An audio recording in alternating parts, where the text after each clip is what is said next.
कोई नीले सुअर इतने मूर्ख हैं, एक तरफ तो ये खुद कहते हैं कि ब्राह्मणों ने हमें दबाया, हमें पानी पीने नहीं दिया, हमें पढ़ने लिखने नहीं दिया, और दूसरी तरफ यही लोग बोलते हैं ये ब्राह्मण भीख मांगते।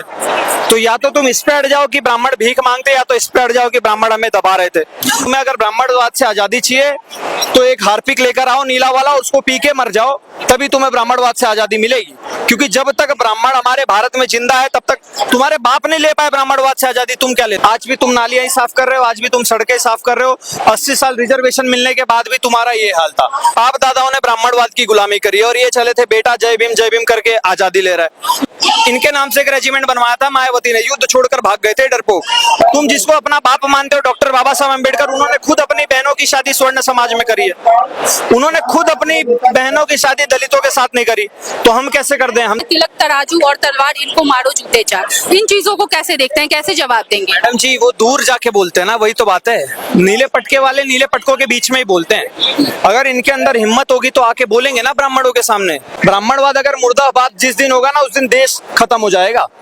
स्वर्ण समाज तो बहुत प्रेम करती है मोदी जी। मैडम हम राष्ट्र प्रेम करते हैं। अगर सपा राष्ट्र के हित में काम करेगी हम उनके साथ हैं। कोई भी पार्टी अगर राष्ट्र हित में, देश हित में काम कर रही है, धर्म हित में काम कर रही है, तो हम उनके साथ हैं। बीजेपी कर रही थी तो उनके साथ थे।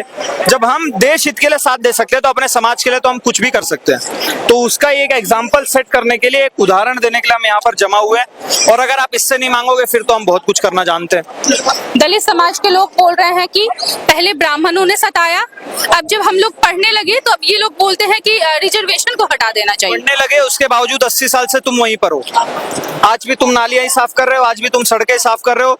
80 साल रिजर्वेशन मिलने के बाद भी तुम्हारा ये हाल था। तो किसी भी सरकार ने रिजर्वेशन तुम्हें नहीं दिया। जो ऑलरेडी जज, इंजीनियर, डॉक्टर बन के बैठे हैं वही रिजर्वेशन का मजा उठा रहे हैं। जो एकदम गरीब समाज का तबके के लोग हैं उन तक आज भी रिजर्वेशन नहीं पहुंच पाया।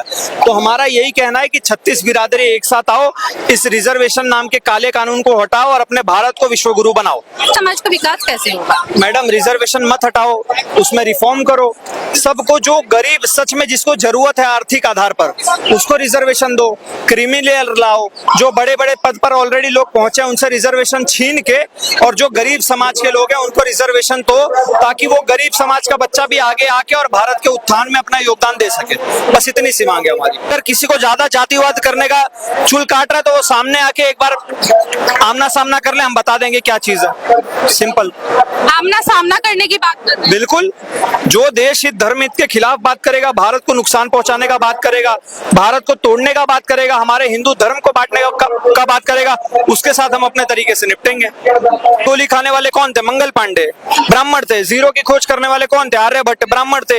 इतना बड़ा एक मौर्य अंपायर खड़ा करने वाले आचार्य चाणक्य कौन थे? ब्राह्मण थे। पेशवा बाजीराव कौन थे? ब्राह्मण थे। तो हमारा इतिहास रहा है भैया, हमें गिनाने की जरूरत नहीं है। तुम ढूंढ के लाओ किसी कोने के पन्ने से कि भैया हमने भी कुछ किया है कि नहीं भारत के विकास में।